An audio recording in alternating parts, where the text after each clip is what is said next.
What is up, guys? Welcome back to the channel. Today I have a GGPI Polestar update video. Polestar released some massive news today. The stock is up only 2% for the day, so clearly not reflecting how bullish this is, but I will explain why I think this is big news and something we needed going into 2022. I also want to cover a somewhat bearish article that was released a few hours ago. I want to go through it and give you guys my thoughts. Lastly, I will cover some chart analysis and see where I think the price is headed. Before we start, consider subscribing for more videos like this. Make sure to drop a like button on the video to help the algorithm get this out to other investors. And with that out of the way, let's get started. I think the best way to present and illustrate the news to you guys is by first sharing with you one of Polestar's investor presentation slides. That is the projected deliveries for the next 5 years. Let me start by saying that sometimes the investor presentations are exaggerated, and that's because it's a way for companies to be able to draw investors in. So sometimes the projections aren't very realistic. So definitely consider that when you're looking to invest in SPACs and other higher risk investments. So what I'm showing you here is Polestar's 2021 to 2025 projection for deliveries. This is in the thousands. So for 2021 physical year, they're expected to produce 29,000 vehicles. If you look at the legend here, that is solely on Polestar 2. And by 2025, they're projecting to do 10x those vehicles, 290,000. But that will be across their other models that are expected to come out in the coming years. But the Polestar 2 still being their best seller. So moving over to the revenue, 2021, they're expecting to do 29,000 vehicles like I mentioned, and that's going to equal $1.6 billion for the physical year of 2021. By 2025, they will be projecting 10x that revenue, bringing in $17.8 billion. The last important thing on here is the EBITDA. They are expected to break even by 2023, 2024. So as I mentioned, investor presentations can be very exaggerated. So initially I thought Polestar was being very aggressive with some of these metrics, and I wasn't too sure how realistic these could be, but we did get an update on some of these production numbers for last year. So we'll take a look at that in just a second. The one other slide I wanted to show you guys is their markets targeted for 2021 up to 2023. They're expecting to do 30 plus markets, but for 2021 and 2022, their plans were to get more exposure into the European market. So keeping all that in mind, I want to show you today's news. Polestar meets global sales target of 29,000 vehicles in 2021 and continues to deliver on ambitious growth plans ahead of proposed listing. So as I mentioned in most of my videos, I told you Polestar is very aggressive, very ambitious. And with this news, it shows that they're walking the talk, or however you say that correctly. Polestar, the pure EV premium electric vehicle company, confirms that it continues to deliver on ambitious goal sales, market, and retail expansion plans.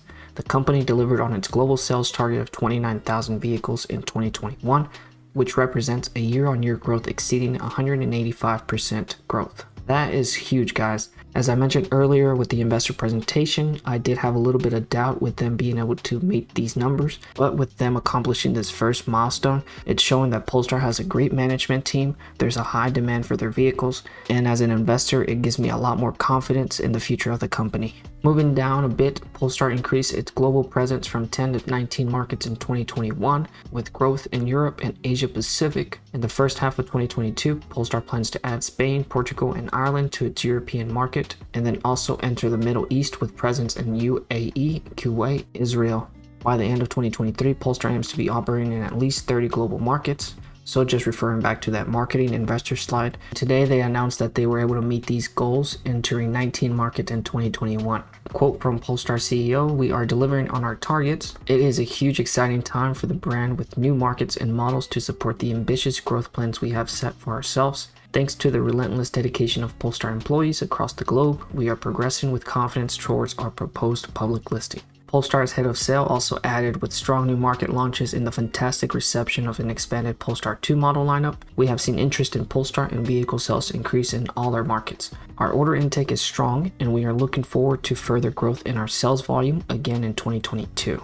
So just from reading all that, you can get an idea of how ambitious the Polestar team is, especially the management team. They are holding themselves to a very high standard with ambitious growth. They're actually delivering a lot of these metrics. It kind of reminds me a bit of Elon and Tesla. They continuously break their expectations, and all that starts with a great management team. So it kind of reflects a little bit onto Polestar that they are doing something similar. Not to mention that they have great backings from Volvo and Geely, which does create a little bit of a safety net, which Tesla didn't have back in the day. As far as 2022 projections, they are expected to double their 2021 numbers, so that is very ambitious. The good thing is that they're solely going to be selling the Polestar 2, which is already out on the market, so they're not having to create new obstacles. It's really just market expansion at that point. Obviously, the vehicles are selling since they're able to meet these ambitious targets. The only thing I would say would be maybe supply chain issues that could disrupt some of these metrics. Other than that, the Polestar 2 seems to be selling very well. There's a high demand for electric vehicles, and people are actually more open to buying electric, so the demand is definitely there. So with them hitting their first target in 2021, I am a bit more optimistic that they can actually continue to hit these targets in 2022. So for 2022, not only are they going to double their production vehicles from 29K to 65,000, but they also expect a 50% increase in their locations, going from 100 to 150 operating by the end of 2022. Not only that, but as you know, they did announce the other models coming in the next 3 years. Polestar 3, which is set to launch this year, and then Polestar 4 and 5 to come in the years after. So if that's not ambitious enough, they're going to be working on the Polestar 3 while they try to double their production numbers of the Polestar 2 in 2022. So tons of news coming in this year for Polestar. Hopefully they don't delay the merger date and we merge in the first half of 2022. Also, I'll be looking forward to updates on the Polestar 3, updates on the Polestar 2 deliveries, and all that is not to mention any of the updates that they can do over the air for Polestar 2. For example, as I mentioned in the last video, they do have the Android Automotive operating system, so there's some big updates coming from Google, and Polestar and Volvo will be some of the first vehicles using some of their new updates. Now I want to move over to one of the somewhat bearish articles. This came out about 10 hours ago, but obviously this didn't age very well because Polestar did release their numbers shortly after. But I still want to cover it because there's maybe one or two things that do kind of make sense, and as an investor maybe consider watching. So one of the first things I read was GGPI is down near 6%, reflecting similar negativity like many other pure EV trades. So I think this is still very early in the year. GGPI had its run up in December, and since then it started retracing, so this is kind of just noise that I would ignore. It also doesn't help that a competitor like Lucid managed to swing up almost 3% during the same time frame. With the Federal Reserve possibly seeing a more aggressive hawkish monetary policy, many investors have chosen to go with a safer idea, which appears to be Lucid and not Polestar. So my first initial thought is Lucid might not be the safer idea. Polestar delivered 29,000 vehicles in 2021. I'm not exactly sure how many Lucid did, but I don't think it's nowhere close to what Polestar did. So we really just need an update delivery from Lucid so we can get a better idea of how these two companies stack up to each other. Also, Polestar is trading near its redemption level. It's only about 10 to 15% risk versus Lucid, which is up to $45 with a much higher valuation, producing less vehicles. I'm not hating on Lucid. They have a great product, but they really need to get their production numbers up, because right now Tesla and Polestar are the ones running the market. So I have to disagree with Lucid being the safer option. Moving down the article, they further bashed Polestar by stating the issue for GGPI stock is that with Polestar 1, the underlying competition will inevitably be Lucid in the premium vehicles under Tesla's badge. That's not an easy job no matter who your backers are. Therefore, Polestar will naturally aim to accrue its bread and butter from the middle to upper class income households. So in my idea, and you can let me know in the comments below, I think the Polestar 1 was really not the one that intended to compete with some of these vehicles. It was just really a concept model to get exposure to the market. Polestar 2 is going to be their best seller. The things about Polestar is that it's coming at a lower price tag, $38,000 for the single motor. So that's going to be able to compete a lot better with the Tesla models. Obviously not going to have the range and luxury as Lucid, but it does come at a cheaper price tag.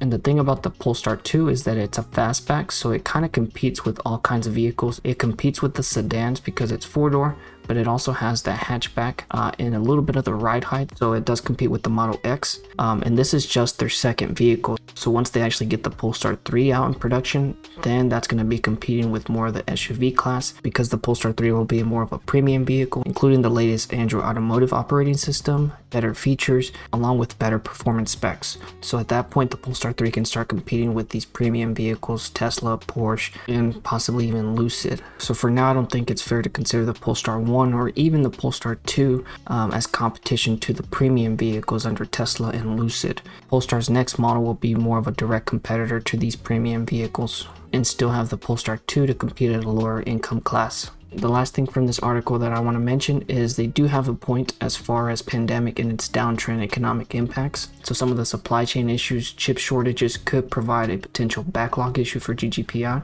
And honestly, I have to agree with that. They did great for their 2021 numbers, but we have to continue to stay informed from Polestar of how they're doing in 2022. They also mentioned that car prices have been soaring.